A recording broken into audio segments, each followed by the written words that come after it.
তো এটা আমরা বারে বারে বলছি। আমি আপনাদের মাধ্যমেও এই সমাজের সবাইকে বলতে চাই যে এইটা আপনারাও একটু আমাদেরকে হেল্প করেন। হয়ে গেছে, এখনো তো আমাদের প্রায় ১,৫০০ এখনো আমরা উদ্ধার করতে পারি নাই।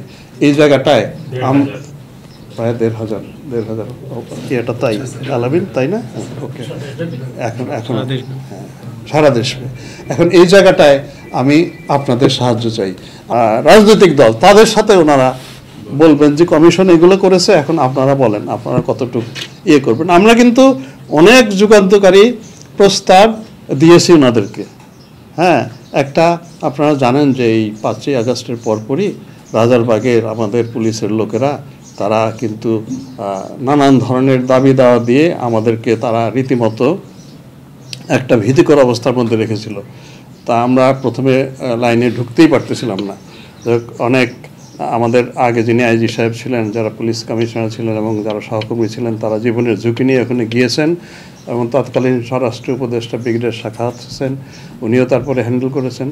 তো আমরা তাদের কাছে আলটিমেটলি আমাদের যে পূর্বসূরীরা তারা যেতে পেরেছেন, তাদেরকে গান ডাউন করতে পেরেছেন, কিন্তু তাদের অনেক দাবি দেওয়া আছে।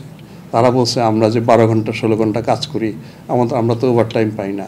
আমরা যে জেলার থেকে আমার পরিবার, স্ত্রী, পুত্র, কন্যা ওরা আছে আমার থেকে আরও 200 কিলো দূরে। আমি তো মাসে কেন 6 মাসও তো একবার গিয়ে তাদের চেহারা দেখতে পারি না। তাদের ওই বছরে আপনি 10 দিন কি 20 দিন ছুটি দেন।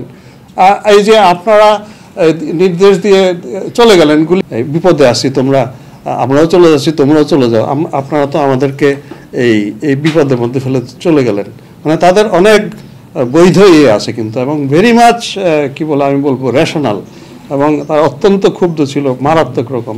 তা আমি ওই সব জিনিসগুলো থেকে কিউ নিয়ে আসলে আমরা পুলিশ সংস্কার কমিশনকে বলেছি যে এই জিনিসগুলো অ্যাড্রেস করা দরকার।